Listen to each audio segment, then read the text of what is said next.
Hello Hello everyone, everyone, my name my is name is Ahmed Ahmed Pala. Pala. Today Today I have I a have a special special guest guest that name that is name is Paul. Paul. So So in this in this interview we'll interview learn we learn about it about it and his and his what. what. So So without time without wasting time waste our our interview. interview. Hello Paul, Hello how are Paul, how you? are you? I am well, thank you. How are you? I am I also am fine. also fine. Hmm. Hmm. O- O- okay, okay, could you could you please please introduce introduce yourself yourself and and share a share bit a bit about your about your journey journey as a as a grandfather, grandfather, autodidactic, autodidact, and and teacher? teacher? Yes. Well, I live in the United States. I'm 78 years old. I'm married and I have two children. And I often teach myself things. I have been a teacher in two ways. I've been a teacher in academia, teaching college students or university students, and I've also taught. More recently, I taught in the Schilling School for Gifted Children, which, as the name says, is a school for gifted children. That's children from kindergarten up to 12th grade. So they're much younger than the college students. And so I guess that's the main thing. Is there anything further you want to know?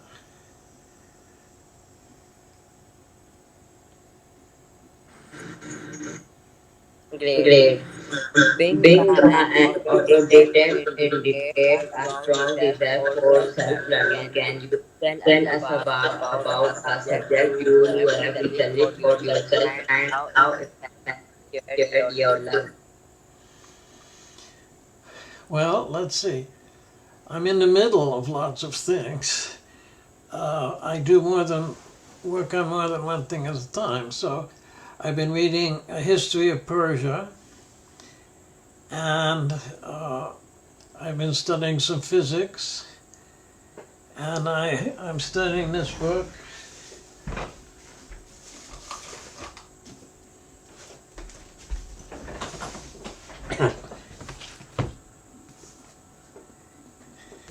Here's my book about Persia, and this is a book about economics that I'm reading. So I'm interested in several different things, and I, some of them influence my life more directly than others. For example, economics is something I have interest in and I write about on my Facebook page. So every day I write something. It might be well, not necessarily about economics, but that influences me. But the physics is something that I'm kind of interested in for its own sake. Somewhere later, it might become relevant to other things. But I study things just because I want, often just because I want to know them. That's it. I don't need another reason for wanting to study them other than I'm curious about these things. And that's the way it is with physics for me.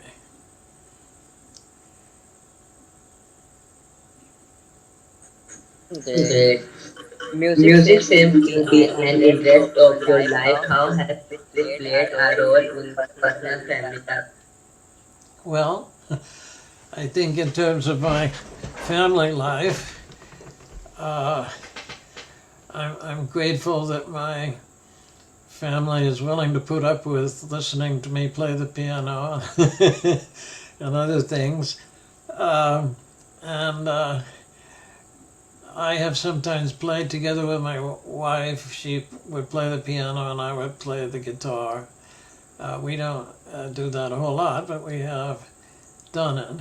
And we are all interested in music. I think of everyone in my family, I am the most interested in music. But my daughter, Alex, she sings in a choir, and the choir of the Denver Symphony Orchestra. So that's a pretty strong commitment, I think. And so that's about it. Okay. Okay. Can you Can you share a share a specific specific teaching teaching experience experience that that left left a a lasting lasting impact impact on on both both you you, and your your Well, um, that I don't think I can, no, because teaching and learning are gradual processes. At least in my experience, there isn't a special moment. Let's say you're learning a language, you learn one word, you learn another word, you learn one way to put them together, you learn another way, and there's no sudden moment where you say, I didn't know English until today and now I know English, right? No, it's this very gradual step-by-step process. So the best I can think of is once I was teaching. I was teaching about physics, about the kind of physics called quantum mechanics. And a student asked me a question. And I knew the student. And I knew that I didn't have to answer his question completely. All I had to do was say 2 words, and he would do the rest of the thinking himself. So I said those 2 words, and I watched his face. He said, he understood, just as I expected. So that was a kind of nice experience to have. It shows that I understood him, and it shows that he was ready to understand what I wanted him to understand. So it was very nice to see his face change from he was a little puzzled, and then, he understands. So that to me was a great experience that I will always remember. Great. Great. As a As a father, father, what what are are some some values values or or life life lessons lessons you you strive to strive to pass pass on to on to your your children? children? How do How you do you find find inspiration inspiration to to maintain your maintain your motivation motivation and and self-importance self-importance and and learning? learning? Well, it's very hard to say in a few words what I would like to pass on my children. Maybe I should be able to, but it's difficult. Now, of course, children, they don't mainly learn from what you say. Children learn from watching you and how you live your life. And I don't know if I can sum that up in a few words, because life is a matter of knowing lots of things and balancing lots of things. So if you could put it in a formula, if you could put it in a few words, that would be wonderful. But I don't think it's possible. So as you go through life, you gradually improve your ability to live your life. And again, it's like teaching. It's a step-by-step thing. And if I knew a formula that would tell everybody how to live their lives, I would say so, but I'm afraid it's just not something that I have. Great. Great. Could you Could you share share an an 20 years years where where music music played a played a significant significant role role in in shaping a our family family or or bonding bonding experience? experience? Hmm. Uh, I think sometimes when we go to a concert and we hear some really beautiful music, then it is a bonding experience because the music is so beautiful. Or sometimes just recorded music can be like that. And so I think that would be the sort of thing. I can't remember a particular piece that had that effect on the family as a whole. We tend to listen. We each have our taste in music, and and we listen to the kind of music we like, and we don't all have the same taste. A lot of the music that I like, I think my children probably don't like it that well. But and I think also the reverse is true, that the music they listen to, I'm thinking, why do they like this music? I don't understand.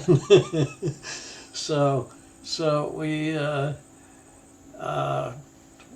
just listen sometimes to each other's music, and oh, well, that's what he likes, and that's fine. That's fine. We don't all have to like the same thing.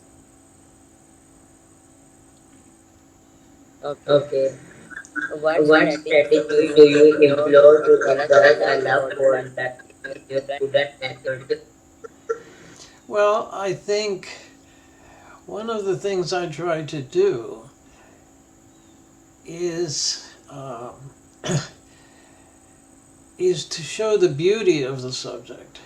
In other words, a lot of times in education, what people say to students is, if you learn this now, then in 10 or 20 years, you can use it in your job. Okay, so here they are, they're kids, they're just kids, and they're supposed to think, well, I'll do this today because in 20 years it will be useful. So that's not a really good motivator, I think. But what I try to do is to say, look how beautiful this is. In other words, right now, you can enjoy how beautiful it is to see this. If you're doing math, you see, look at these equations, look how beautiful they are, and how it makes a wonderful system that all fits together. Okay? And you can experience that right now. You don't have to wait 20 years to put it to use somewhere else. So with my kids and with students, this is what I try to do, is to say this is beautiful, this is a wonderful thing, and just studying it will be a very positive experience for you. And I think that motivates them much better than saying, well, you have to learn this. Well, the government says you have to learn this. And you will use it in your job in 20 years, maybe. Of course, we don't know what their job is going to be in 20 years. So we can't be sure they will ever want to use it, but they will always have the satisfaction of knowing these things, and these very interesting things. And everybody's curious, and so you can say, this is something that should intrigue you, or suggested it is. And I try to show my own enthusiasm for it, you see, because it's especially if you're teaching something and you say, yes, this is very important, but you act as if you're bored with it, then they're going to get the message that it's boring. So I try to teach with enthusiasm and show my enthusiasm for the subject, and so I think that's the way to get them to become interested in it, is to demonstrate, to say, oh, look how wonderful this is. See, I am enjoying teaching it, you will enjoy learning it. So that's how I try to handle that. Amazing. Amazing. As As someone someone who who values values that education, education, what what advice advice would would you you give give to to an an individual individual who who want to want to embark embark on a on a journey for journey for lifelong lifelong learning? learning? Well, yes, and I would say something very similar here to what I said to the last question. Study what you are curious about. Study what intrigues you.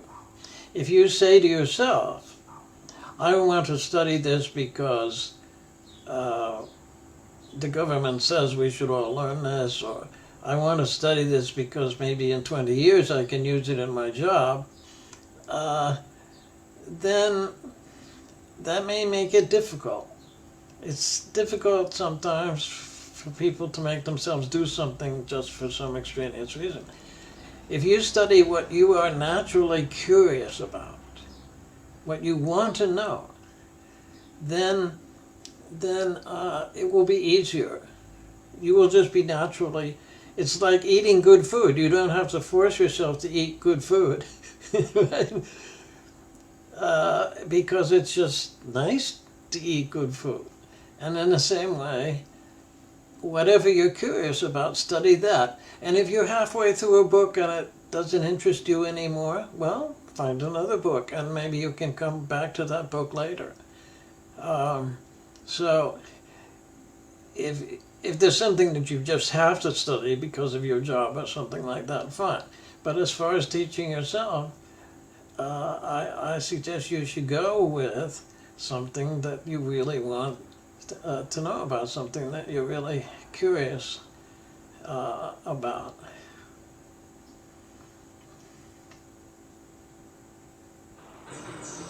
Okay. Okay. How do How you do you handle handle challenges challenges that that in your in role your as role a as a husband and husband and father, father, while while also also maintaining maintaining your your commitment to commitment to personal personal growth? growth? Well, there's a very nice thing about that, and that is the two things fit together very nicely. That is, if I'm being a husband and father, that contributes to my personal growth. Okay? It's not like, oh, I have to spend half my time being a husband and father and half the time doing things that contribute to my personal growth. Anything you do that interests you and challenges you a little bit, it shouldn't challenge you so much that it just leads you to despair, but anything that interests you and challenges you will contribute to your personal growth. So being a husband and a father is a great way to contribute to your personal growth. You have problems to solve. You have to figure out how to do things and to respond to situations that come up. And this is a great source of personal growth. It's one of the best. It's one of the best sources of personal growth, I think, all by itself. So I don't have to do something clever to harmonize being a husband and father with personal growth. It fits together very nicely. Okay. Okay. Can you Can share you share a a particular particular or or piece of piece of music that music that holds a holds a special place special in place your in heart, your and heart, and why why it it is resonated returned with with you? you? Yes, I've always loved the piece called "The Rite of Spring" by the Russian composer Igor Stravinsky. And when I was um, still in high school, a friend of mine showed me this piece, and the first time I listened to it, it didn't make any sense to me. But the second time I listened to it, I began to understand it. And ever since then, I have loved this piece. And I used to play it every day.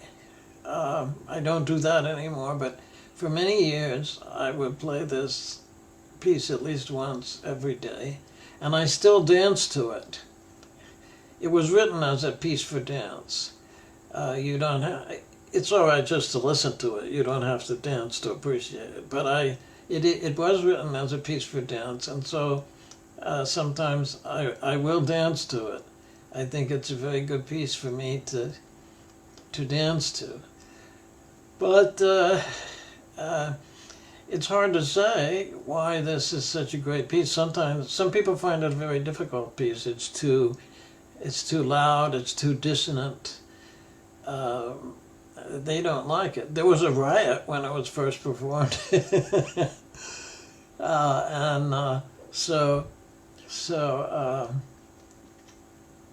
it was a very controversial piece, and but I still like this piece very much, and it's hard to put into words.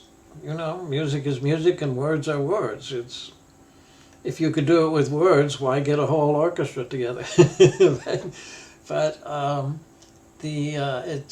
just think it's a great piece. It's one of the greatest pieces of music ever made, And so, if you want to check it out sometime, you might like it. You might have to listen to it more than once to understand it if you're not used to that kind of music.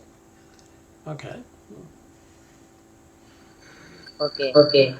What are What some are some tips tips to to create create a a happiness happiness at home at to home touch to touch road road creation for creation for music and music and your your roles roles as a as a husband and husband father? and father? Well, I think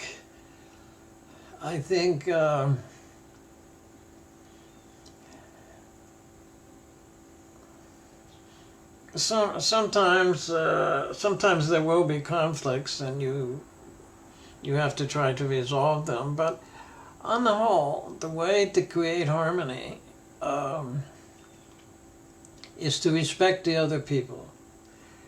And sometimes people need to be alone.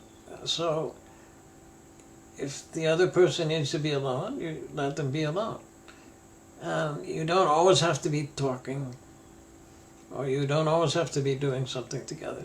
But if you do things together, then you have to be respectful, and you shouldn't have to dominate everything. And but listen to the other people, and try to understand what they want, and see if you can figure out a way to get what you want while they're also getting what they want. It's a mistake to try to get people always to do what you want. If you try to do that, you will find that they are pushing back at you. They don't like it. Okay, so the best thing is to figure out what will make everybody happy, and happiness is sort of catching. If one person is happy, then the other people around them will be happy. And so in the family, if your family members are happy, that will make you happy right there. So try to help other people to be happy, but also communicate to them, tell them how you feel about things. And don't be afraid to say when you're not happy. But when you say something like that, don't be angry. And don't tell them they're stupid, right? And wrong. Just say, well, I'd rather not do that. I'd rather do this. If you could see some way that we could do it this way, then that would be much more satisfactory to me. Okay, say it in a nice voice, and don't don't start blaming them and saying the reason you do that is this.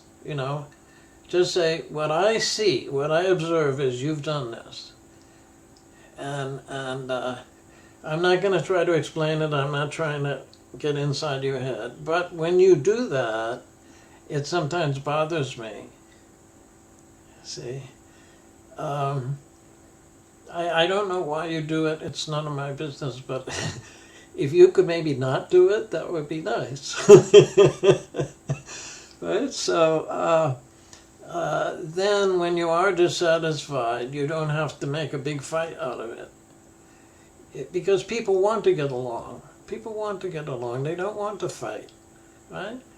Everybody hates a fight in the family, especially in the family, right? And so you must speak up when something bothers you, but speak up in a nice way so they will know that that something can be worked out. You can negotiate something, and this is, I think, the way to succeed and bring people together in the family or other places. It's the same everywhere, I think. Uh, yeah.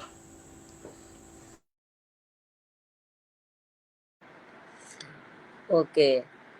So my last question is teaching can be demanding. How do you avoid burnout and ensure you're providing in the best educational experience for your students?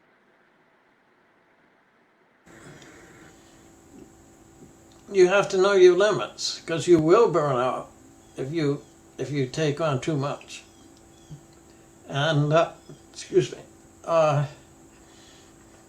as I've gotten older, I've taught less. Actually, I don't teach all day. It's part time. I teach part time, and always, you if you feel guilty and you say I should be doing more, I should be doing more, but you can only do so much, and you have to understand what that is. And the way you understand that is by trying things. And so you learn what your limits are. And you may wish you were a superhero and you could do all these wonderful things, but you're not. You're not a superhero, you're just you. And so you have to learn your limits and find some way uh, to stay inside those limits. And if you have to lower your goals in order to do that, then lower your goals because you can't make yourself into a superhero with willpower. you know, you are what you are, and you just have to learn what that is. And in otherwise, yes, you will burn out, and it will be unpleasant for everybody, and it will not be constructive. So that just be very, very careful, and you have know yourself, know your limits, and stay inside them.